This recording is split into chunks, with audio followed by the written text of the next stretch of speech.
God in Me. You can see why we chose the song Bigger from the lyrics, focusing on how we're so much more than just what we see. We're so much more than just, these fleshly bodies. We're so much more than being black, white, brown. We're so much more than just being male, female.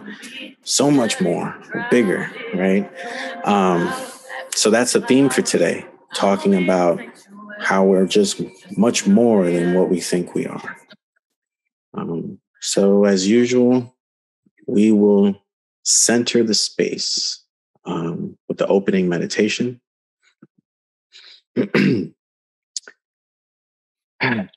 So let's just take a moment to get settled in, take a breather, get relaxed. A lot has been going on in the world. We have very busy schedules, a lot of things hitting us all at once. None of us can imagine the others' workload, stress levels, or traumas. But we know that we all are experiencing similar things. So, oh, great and unexplainable phenomenon. You who is, was, and will be. A source of life that inspires such a gathering of life. Experience us as we are. We're naked and afraid, traumatized and colonized, lost and stolen, hopeful and imaginative, colorful and meaningful. We choose to gather and celebrate life as well as ourselves. We remember, honor, and learn from those who were before us and built the foundation from which we are beginning to build on. We're tired at times, weary from keeping up with human society. Sometimes we need a break, a place to share without fear or judgment. So we gather in a public space to be with the many poetic images of God, all of you.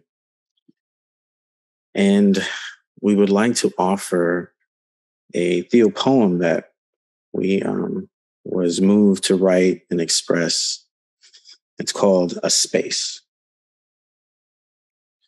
Deep within me, there is a space built with thrown away and dismissed feelings, a space with colors and sounds that bring tears down my face, a dark space with very little light, a space where transformation and truth are held prisoner, a painful space that makes me angry, a space of power and destruction, a space that desires control, a space filled with thrown away choices, a dark, wet space that is the graveyard for ideas dressed in concrete shoes, laughed at as it sinks into the abyss, a colossal space with magnificent structures of fear, skyscrapers inspired by suffering, a deep space.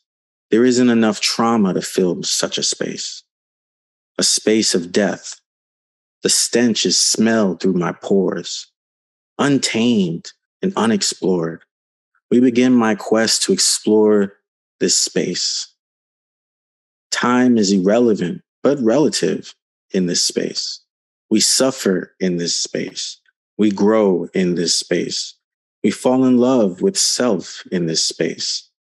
We are the whole damn space. So,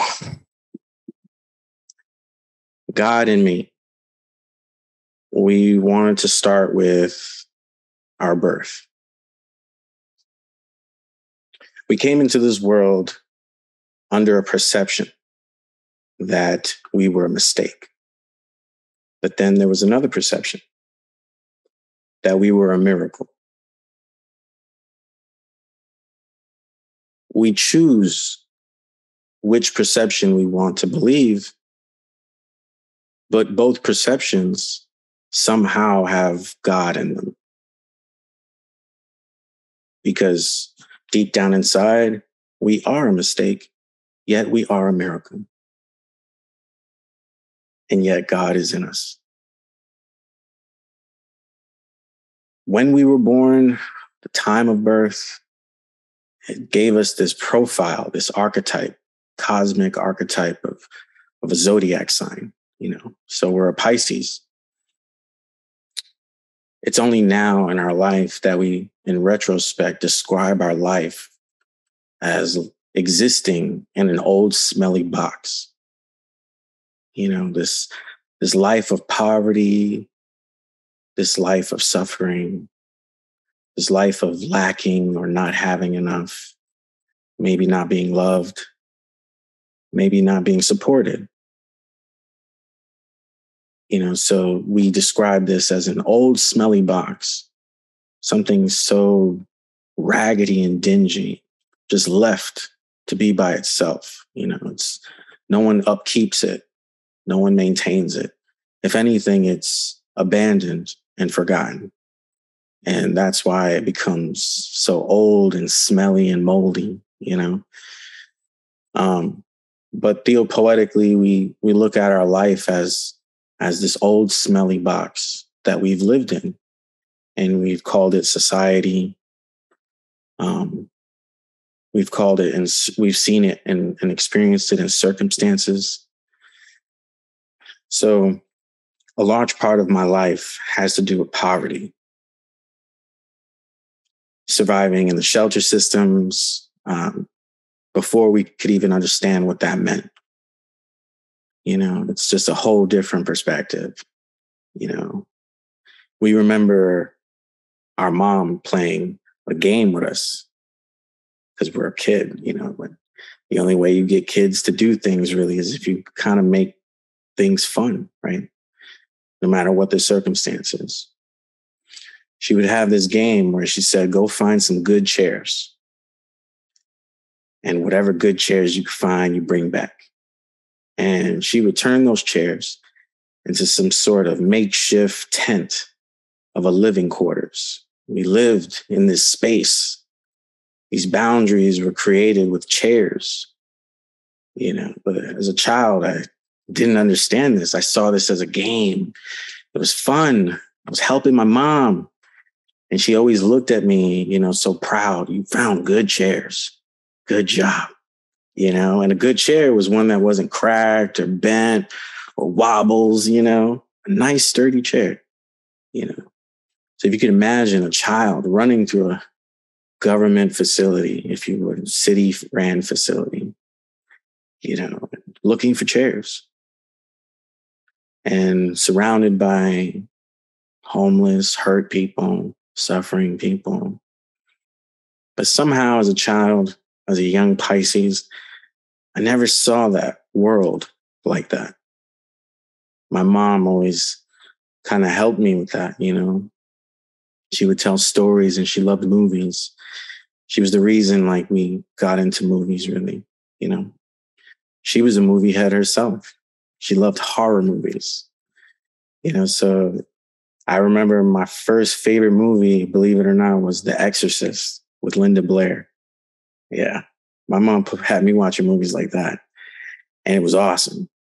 It was awesome, and with no real concept or idea about Christianity and what the devil is. And we were looking at it purely for the aesthetics that were presented on the screen, wow, she's walking backwards down the steps, and the sarcasm within the lines, between the priest and the possessed young girl, or the struggling priest, who with his mom and all. So we were seeing it that way, and we would look at our mom for her reactions, believe it or not, because that helped us understand, is this good or bad?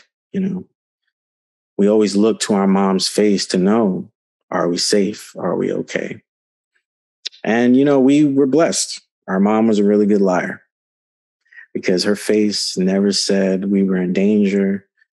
Her face never made me feel like we were about to, die or feel that something was wrong. Her face always looked like everything was just cool, calm, and collective. You know, a young woman of color navigating the streets of New York, had to do all kind of crazy shit, and that kind of life just catches up, and we believe it really just took hold of her mentally, and she had what people would consider like a mental breakdown, nervous breakdown, however you want to call it. It was just too much. She was overwhelmed,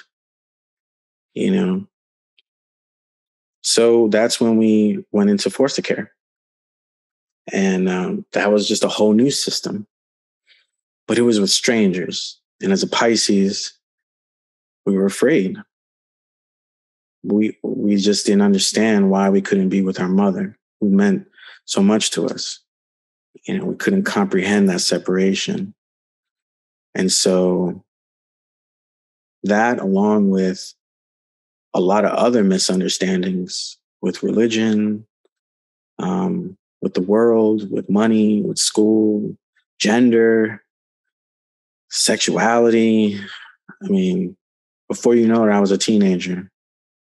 And all these things were just, it felt like weights were being added to me, and I was just going deeper underwater.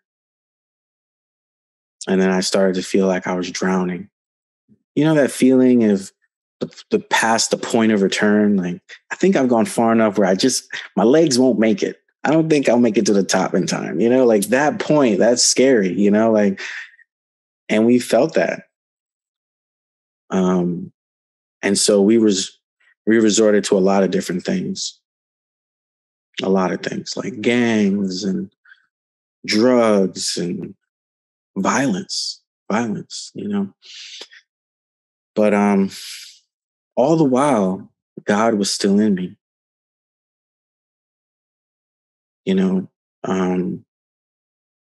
After graduating high school, some choices were made, and beautiful baby girl by the name of Serenity came into this world.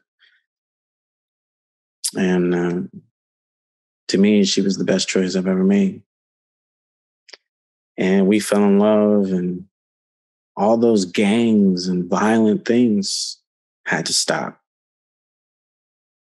Because every time we looked at her, we knew we couldn't give her that. We couldn't offer her that, like we had to be doing better. We had to become better for her, and that's honestly what lubricated the choice of going into the Army. And the Army was a whole entire new experience, but it was similar to the streets. And unfortunately, that's why we were good at it.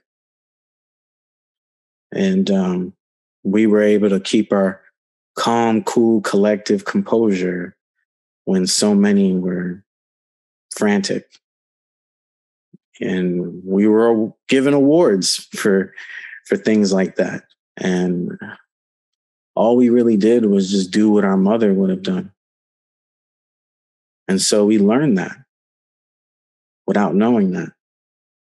And that too is a form of God in that wisdom, It also allowed me to come home in one piece. It allowed me to come home to give me an opportunity to do better, restart, start over, however you want to say it, But it was scary. It was so scary. We thought God wasn't in us or with us at all. We thought that the things that we did put us in a place that we could never be redeemed. And that hurt a lot. A lot. Like, we almost killed ourselves over that. We tried to take our life over that, and now that we think about it, yeah, it seems silly, but in the moment, it just felt so real, and we really honestly believed that God was against us. And so it wasn't until later that we went to seminary you know, that we sorted those things out for ourselves. But before we even went to seminary, we would have never thought to do that if not for the incredible dream we had. You know, we believe we had an encounter with God, divine dream, theophany, where a very specially tailored message was delivered to me for me to understand. And the overall message was, come find me and come get to know me. Shit you not. Woke up from that dream in Georgia, Atlanta, Georgia. It took me a week to decide to make some sort of action and choice about this based on this dream. And so we left Atlanta, Georgia with $100 in our pocket, a leased car, and a few bags of shit, and we headed to New York on faith that God spoke to me and that God is in me that spoke to me. It wasn't a very rational decision. Most would have been like, you could have done it a different way, but just who we are and what we felt led us to make these kind of decisions. And it improved our faith. It strengthened our faith, because we eventually learned to step back and be in awe of what God has done through me, through other people, with other people, like that became so exciting for me. I knew that most of my life, deep down inside, I felt so uncomfortable because we were in a system that doesn't want us to really love one another. It's a system that seems to be deliberately designed to all keep us isolated and make us all feel like we're alone. And the only real remedy to it is to conform. And when you conform, you'll feel and experience happiness. And so I'm not the smartest person, and I'm not the son of God or what have you, but we feel something beyond what we know. And we don't know how to describe that. To feel knowledge, to feel wisdom, to feel things, ideas and values, but not know how to put it in a particular language. That's where we find ourselves these days, trying to translate deep, intimate, spiritual things into simple, ignorant English. That's, for us, that shouldn't be like the way. You know what I mean? Like, it's very limiting. It prevents us from truly expressing sacredness because now it's watered down and it's conformed. We took God's divinity and egotistically made it into what we think is good, and we feel this corruption inside of us, and it felt very, very uncomfortable. So uncomfortable, we couldn't stay still. We couldn't no longer keep certain masks on.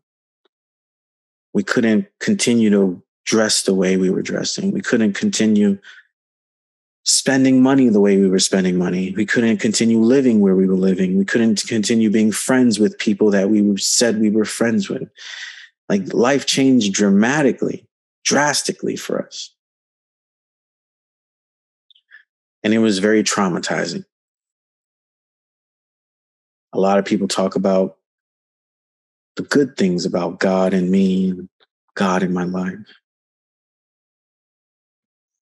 I'm a realist, so I'm going to talk about how traumatic that is too. The uprooting, the pain, behind shifting beliefs. Religion or forms of Christianity made me believe that God was one way, a particular way. And that me in relationship to that particular God, I needed to get right. I'm fucked up. But then the contradiction is, but didn't God make me? So how am I fucked up? Somehow some sort of pseudoscience must be in play to say, it just makes sense that God created you, but you came in fucked up. And now you have to spend the rest of your life getting right. Just seems a little bit confusing to me. And I've been confused most of my life. Trying to understand who we are, what we're doing. What can we do? And so to wrap up, as much as today we describe that God is in us and has been in our life, the point here is to demonstrate how this is just an example of one out of many. God is in all your lives. God is in all of you. And I guess the goal here in this space, why we come together, is to talk more about it, discuss and explore how can we become and embody more, represent more this inner God, beyond the whole shenanigans of systems that are older than us, old smelly boxes or religious beliefs.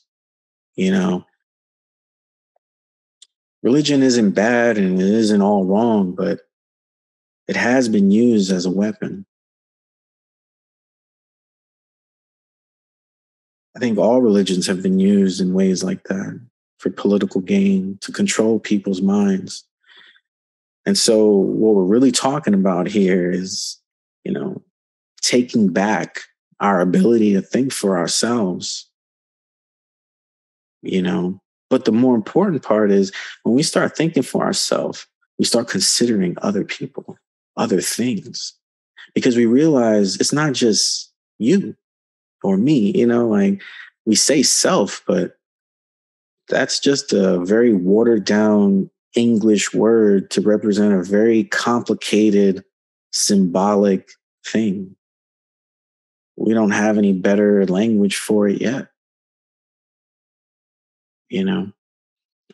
But we hope that these stories of our life and these experiences you can relate to and feel encouraged, inspired to share your own stories and use your own stories to propel you forward, to help you, transform.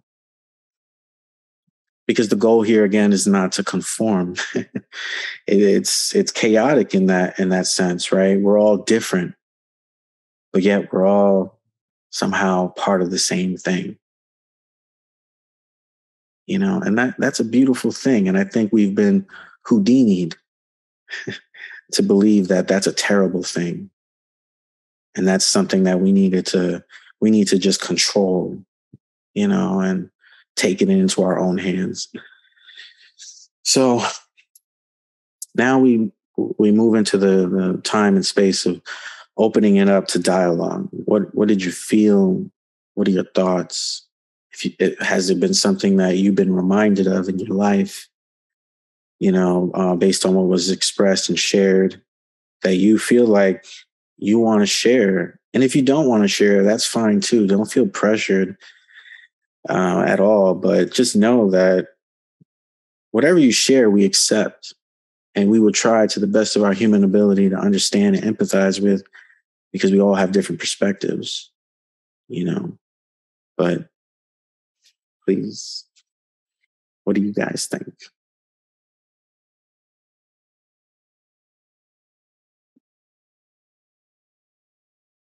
So this was great, beautiful message, actually.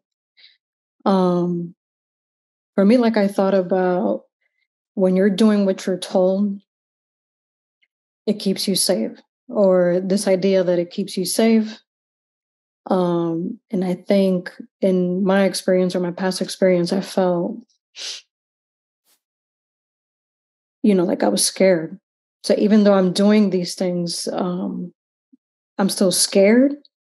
So it's like I'm battling being safe when people tell me that it's safe, even though the outcome or the result tells you otherwise. And then you're like, it's still safe because, you at that moment, you already feel like there's something there. Like, I don't know how to explain it, but like you're going to be okay eventually. Like this pain, torturing, and this feeling like is temporary because I can't take it.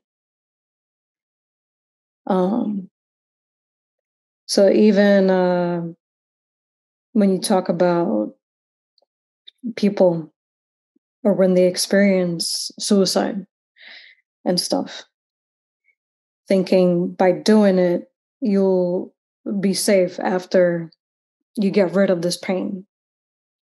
So it's so painful that you then feel like you have to take it upon yourself to make that choice.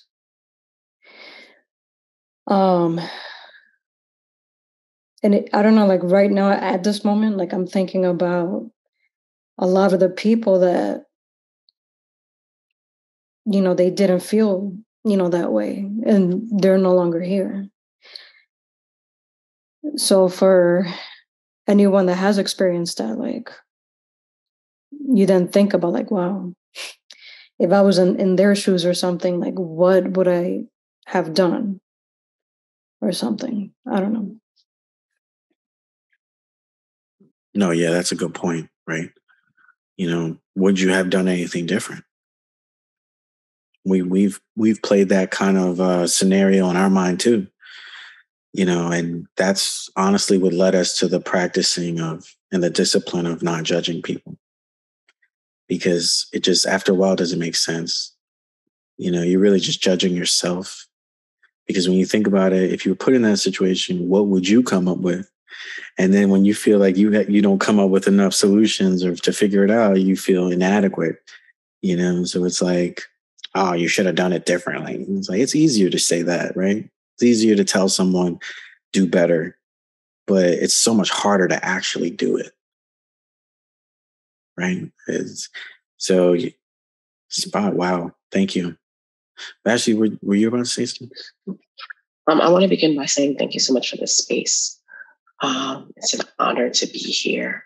And thank you so much for just this transparency. As you were speaking, I was thinking of experienced trauma from a place that is supposed to represent safety. For me, that was the church. The word of God being weaponized, and being used against myself and others to captivate and keep in shackles, right? Compared to what it's meant to be, which is to set others free, and for me to be set free, and for me to help others be set free. So I see the conflict that I am personally going through right now, in that sense. Which way is going against the norm and being okay with that? And in regards to the church, in regards to that place, and that's my battle that I see myself at. Because what is this supposed to be? And when you step out of that space of normalcy, everybody's like pointing at you like this is not the way it's supposed to be. But I'm constantly reminded of who Jesus is and who he represented. And breaking those chains and healing and actually doing the work that nobody stood up to do. And I think that, as I think about the journey that you've gone through, I've gone through, Yesenia's gone through, I can't help but say, but this is what we represent, right? The place of hard places and still trying to help others get out of there their shackles and their chains as we're trying to fight ours, you know. So that's just a place that what I'm thinking about, and the place of struggle that I'm fighting to get out of, to shift, and to be okay with not being accepted, being okay with not being like for people to agree with me because you don't have that same, because you're going with the norm. And I'm like, nah, I've been doing this. This isn't right.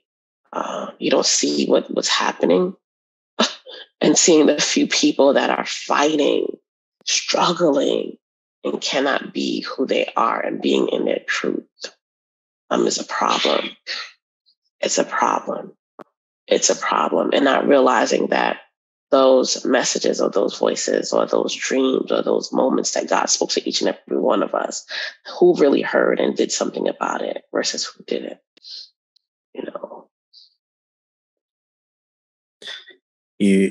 Thank you for that. That you brought up a memory in me from basic training.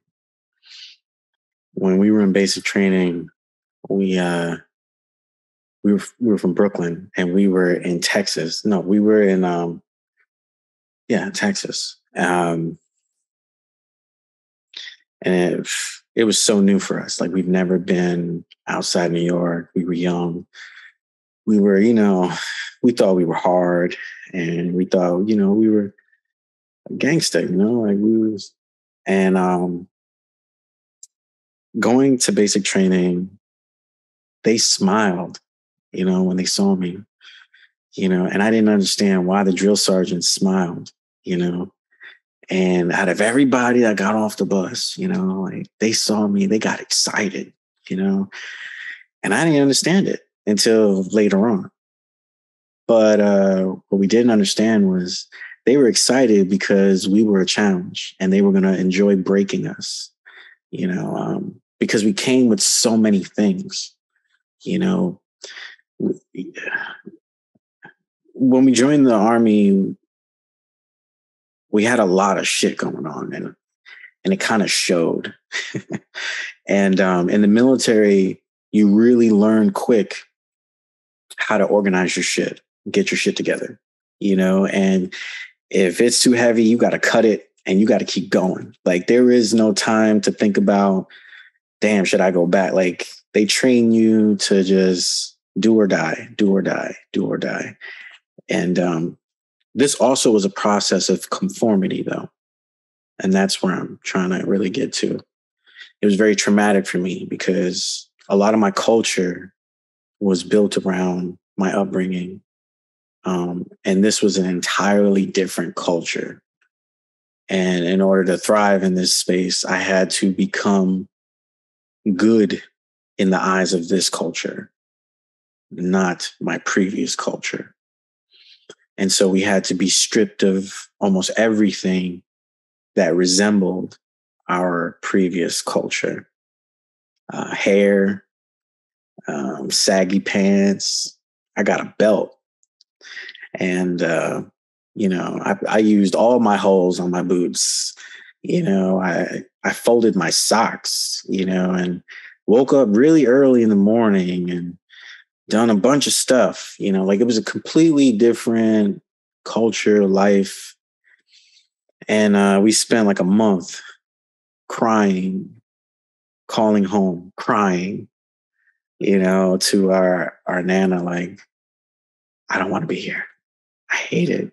I'm on the phone, payphone, crying. I remember my drill sergeant would be laughing, giggling, monitoring the soldiers, the trainees calling back home. And every time I got up to call, he would just be staring and laughing. He was like, Waldron, it's going to be okay, bro. It's going to be okay. And I was like, no, this was hard. Like, it was just so it was so different. And everyone around, I felt so disadvantaged because everyone around me, I felt, was preparing for this. And I just got thrown into this, and I had to learn the language. I had to learn all these symbols and meanings like overnight. And the military is known for their abbreviations. So I had to learn those and whatever the fuck that meant. I had to learn to be aware of my surroundings, because you never know when an officer pops up and you got to salute them. Like there was like so many things, going on that I just didn't have conscious space for the shit that I ran away from.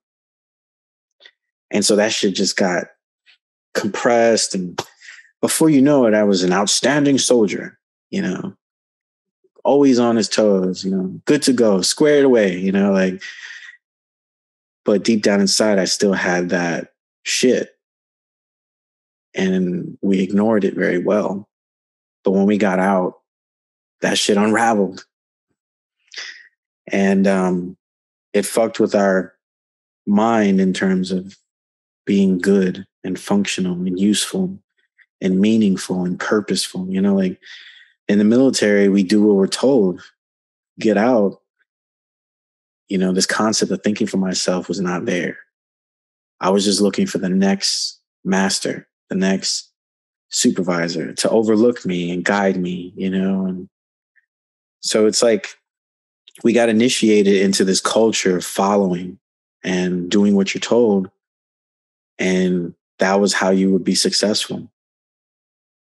And here we are, like 34, stripping away these things, like we're redoing the floors, going down to the bare core, the actual bare frame of the home, to rebuild, but it's very hard. It's very demanding, and a lot of times we get sucked into cultures and belief structures, and, we don't even know what we're in or how deep we're in it, like I had lost a lot of brothers and sisters from military because they just couldn't hold reality together, because there was just too many things pulling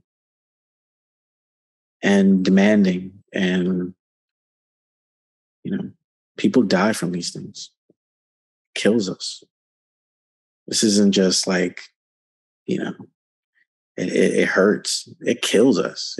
It's damaging. Like, and there's no like medicine to take that goes backwards to heal. Like, it's damage. Like, how do we move forward? Like, and we use the house scenario because that's a good example. Like, as humans, we don't have the luxury of tearing down our home of a identity. We have to, build around the foundation. And if that foundation was poorly put in, all we're doing is band-aiding that shit until it gets condemned and knocked down. But, if you think about it like that, we stress ourselves to be perfect, but we're never going to really achieve that concept that they put in our mind of perfection.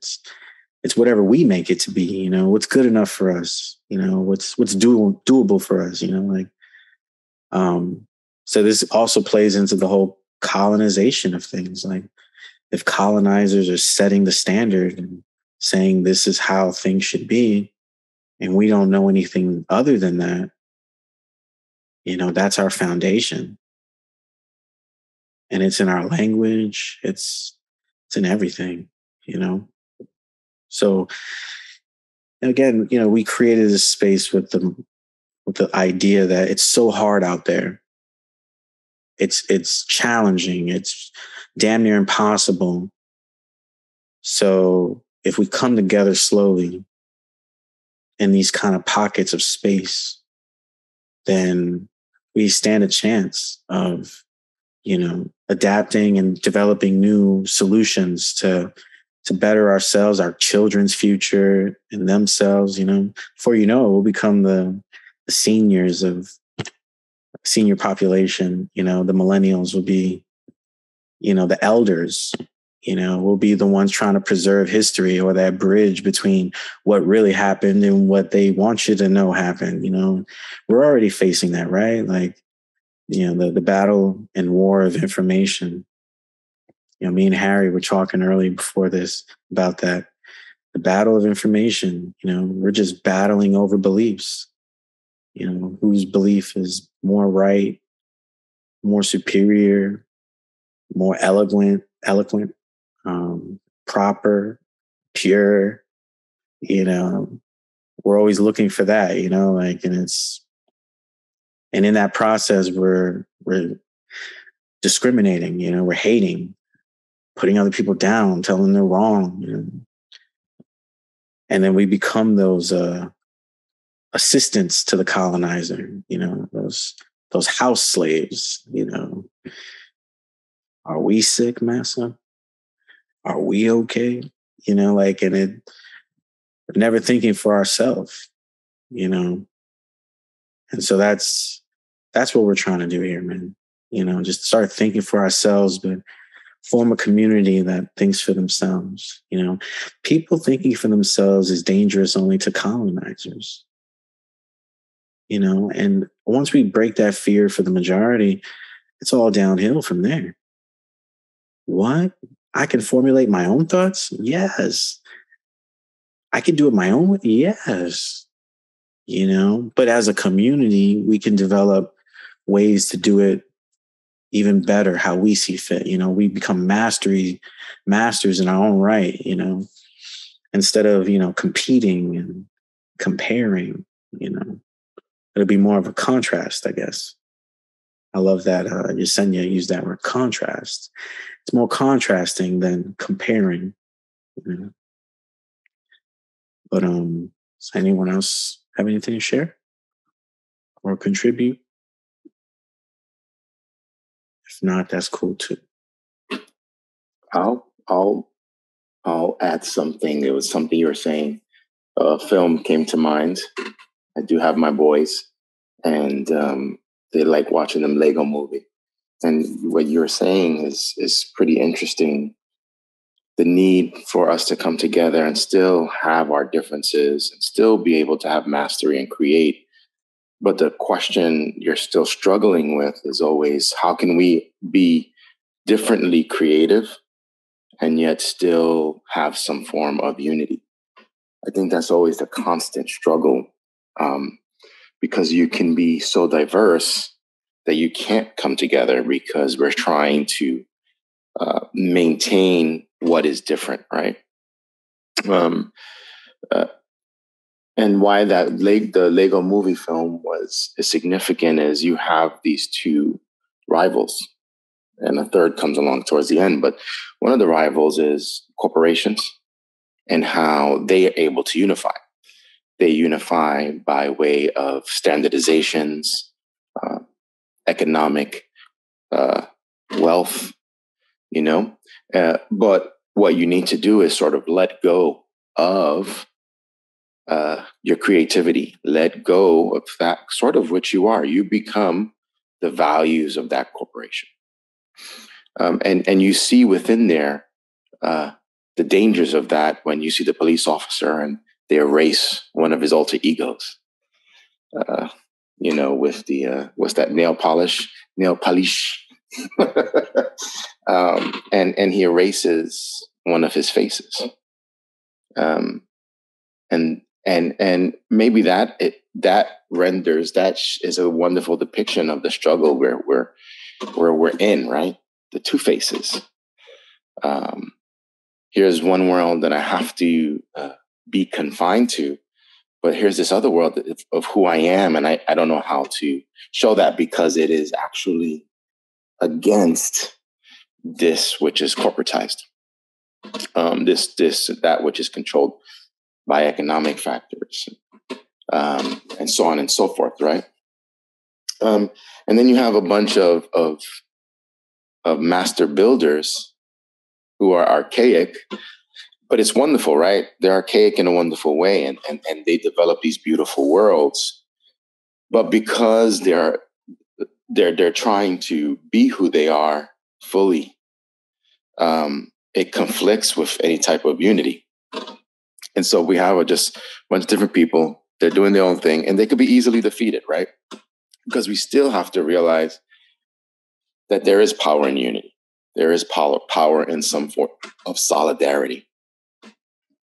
And so that's where we see that third that third movement come in of we can be all different and be in solidarity and have this goal in mind. This goal that pushes back against those factors of what we could call it statehood, right? Statehood, where everything looks the same and everything is standardized. Maybe we might want to create principles which are similar, but still have that fullness of creativity, that fullness of life and being who we are.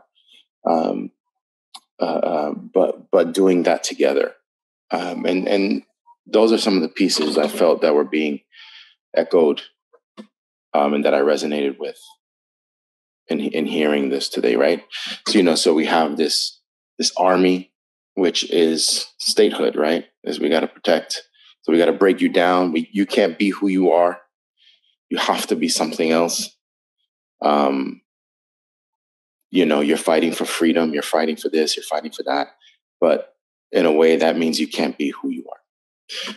And when you see a certain image, that image automatically unveils into a set of procedures and roles and hierarchies, that you stand up and salute, and you have that or patterns that which probably hide or cause that trauma to exist. And I think that at least here we need this form of solidarity while also expressing our differences, which are healing factors. That I can be who I am without losing a place in society, without losing a place where I can be connected to people, which also is necessary for healing that trauma. So I'll pause there. I just want to share that film, the Lego film. That's what resonated. It brought me to that. Thank you for that contribution. Definitely spot on. Very good. Did anyone else have anything to say before we wrap up? I know time flew. But we only meet once a month, so really trying to just share what's been on our minds, I guess, or what's bothering and troubling us. And I think we've been doing a pretty good job, if I say so myself, how you guys have been articulating and empathizing with the theme. And it's something that we're all dealing with, in different ways. So, but yeah, if no one else has anything to say, we have a PSA, public service announcement. Between film, a course. It's a film study course that we're doing. It's this month. It's going to be the next 3 Saturdays at 1:00. There's a event made for it that's tied to a Zoom link, and we meet up for an hour, 1 to 2, and try to have productive and deep dialogue about film and how it relates to us as human beings and as religiously traumatized humans moving forward and evolving in the 21st century. We highly recommend. Please RSVP, join the dialogue. It's going to be really fun. We promise, because we've been doing this shit for years and we just never formulated it into a very formal thing and concrete thing. But this is something that I think everybody will enjoy in some way of, getting some insight about yourself, who you are, how the world may perceive and see you and witness you. And these are all things that are very helpful when we're trying to just understand ourselves. We're trying to look at these different perspectives from our friends, family, from the outer world. to see if these are traits and qualities that we want to continue to uphold, patterns that we want to continue practicing.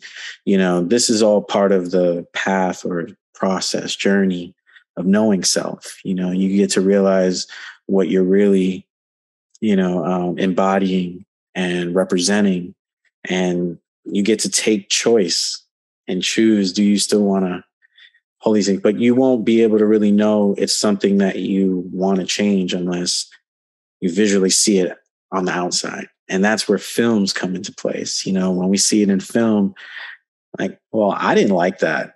I didn't think that was cool. Is that something you do? Or is that maybe something that you just don't like people to do? If so, why? Like, we're going to be talking like that.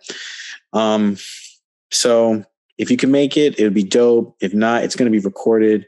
It's going to be fun. It's going to be awesome. We're probably going to go over time. I'm not even going to hold you. Like, it's going to be so much fun.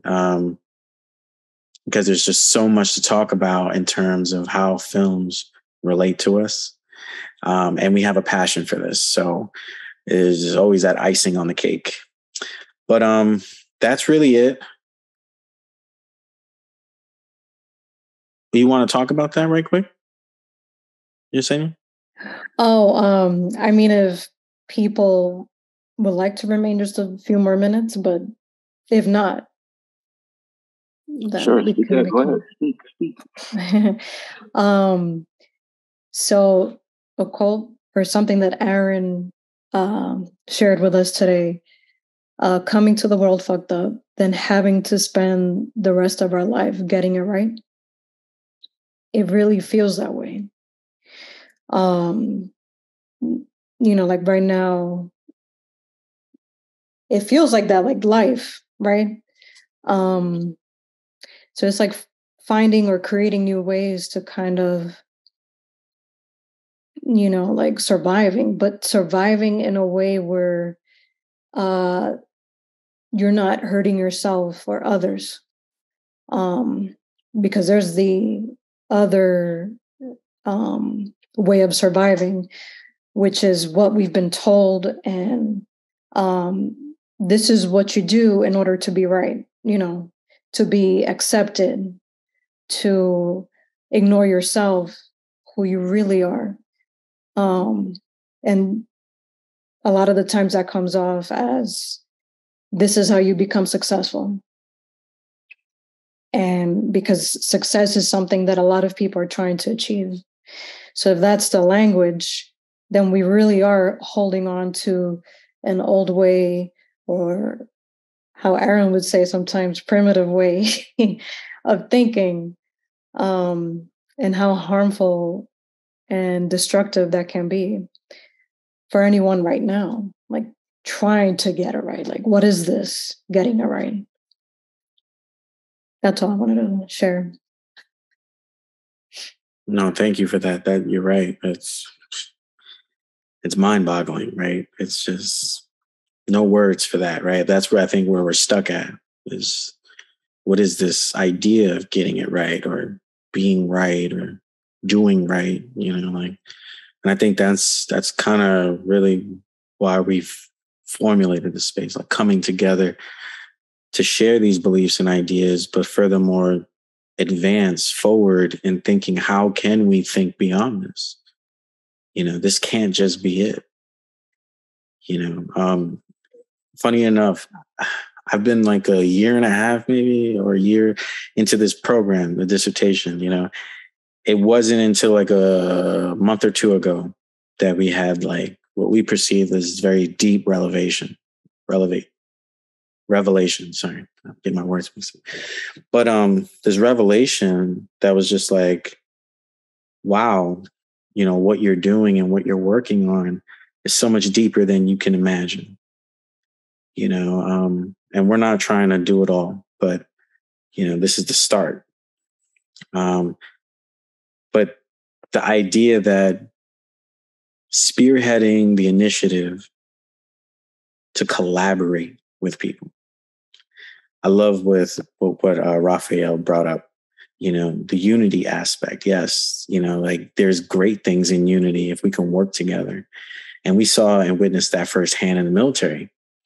when people work together, building synergy, everyone's doing their part, but together, like we are a full-fledged, unstoppable force, I think that's why America, their military forces are perceived as one of the strongest in the world, because we know how to work together as different components, but as a singular unit, but we're not trying to do that here the same way. The way we're trying to do it here is we're trying to collaborate, and collaboration is not so much fixated on unifying and doing things the same or in the same time or, at the same rate or value. It's collaborating. What you bring is what you bring. What we bring is what we bring. And we trying to make it work. I swear, I think that's just the story of our people. We make anything happen from nothing. Well, perceive nothing, but we all come together with something and then we make something happen. No one really does it alone. Right? I was telling this to someone a few weeks ago. No one does this alone. Like everyone works together with some sort of team or pair or, and each component, each person is bringing something very valuable. And as they come together, that's the beautiful collaboration. Artistically, we call this a collage, right? You could take pieces of random things and create beautiful, meaningful art. It's the same thing with people, we believe. You can bring people together no matter how they are, what they are, and work together in such a way that collaborates to this beautiful notion of community that's harmonious. It doesn't put each other down. We're not crabs in a barrel. We're all thinking for ourselves. Aaron, I don't know about that. Oh, okay. What do you think? Instead of pipe down, just follow and I'll lead. It's a different structure. Here, we try to the best of our ability to have no hierarchy. People may come into this space with old remnants of notions and beliefs of that, but this space is not designed to be of hierarchy. We're all equal here in the sense that everything we bring is valuable. And God is in all of us. So how can one part of God deny the other part of God? That's just ridiculous, right? So that's also part of our community boundaries, right? To see one another in that light, no matter what. And eventually everyone feel a lot more comfortable to speak their inner truth, not just speak to I guess, appease to the masses. I think we've got a lot of that going on. We've had that going on throughout history and time, appeasing to the masses, the majority, but we're not here trying to do that. We're just trying to move forward together, get a space of relaxation and fresh air to rejuvenate. It's always good to be around like-minded people, right? And it's so beautiful, right? How that belief is in Christianity. That's why it's not entirely bad. It's there though, like when two or more are gathered, God is present. Like it's that beautiful idea that, us coming together, this is God because we're trying to be our most vulnerable and authentic self as possible. We're trying to be so truthful now, and that's God, at its purest, we believe, and when we don't put each other down and we build each other up, that's love capacity to a whole nother level, So yeah. Again, just a reminder, the course, if you haven't RSVP'd, please do. We will not harass people. But if you want to be there, it'll be dope. It's not going to happen every month. You can see in the calendar that we provided in the beginning, it's only going to happen 3 times out of the 8 months. So this is the first course. If you want to get ahead of the curve, I know some of you, it's 3 movies we're working on is The Matrix, just part 1, not the whole series, but part 1, just part 1. And Up, Disney's Up, yes, feel free to cry. And The Lion King, another one. Just get a box of tissues. It might just get that crazy. But those 3 we're focusing on And it's going to be the hero's journey. That is the course focus. And we will discuss what it is and how it affects us and how it works and all that in dialogue.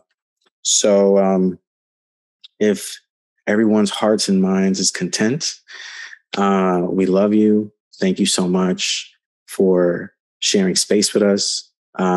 It's extra special because it's the month of March. To share space with people we love is even, no words. Best birthday gift ever. We encourage you throughout this month to not only be your most beautiful self, but to have fun. Tap into that inner child, be playful, play with your kids, play with your friends, date yourself this month. Take yourself on a date. You're beautiful, you're lovely, eat something you really like, drink something you've been wanting to drink. You deserve it. This is the month of March. The sun is shining bright on us and the moon puts us to sleep very well, comforted by this beautiful moon during the month of March. So with all that said, we leave you to look forward to seeing you guys next Saturday. If not, we will see you next month. As always, it's always an honor. Always.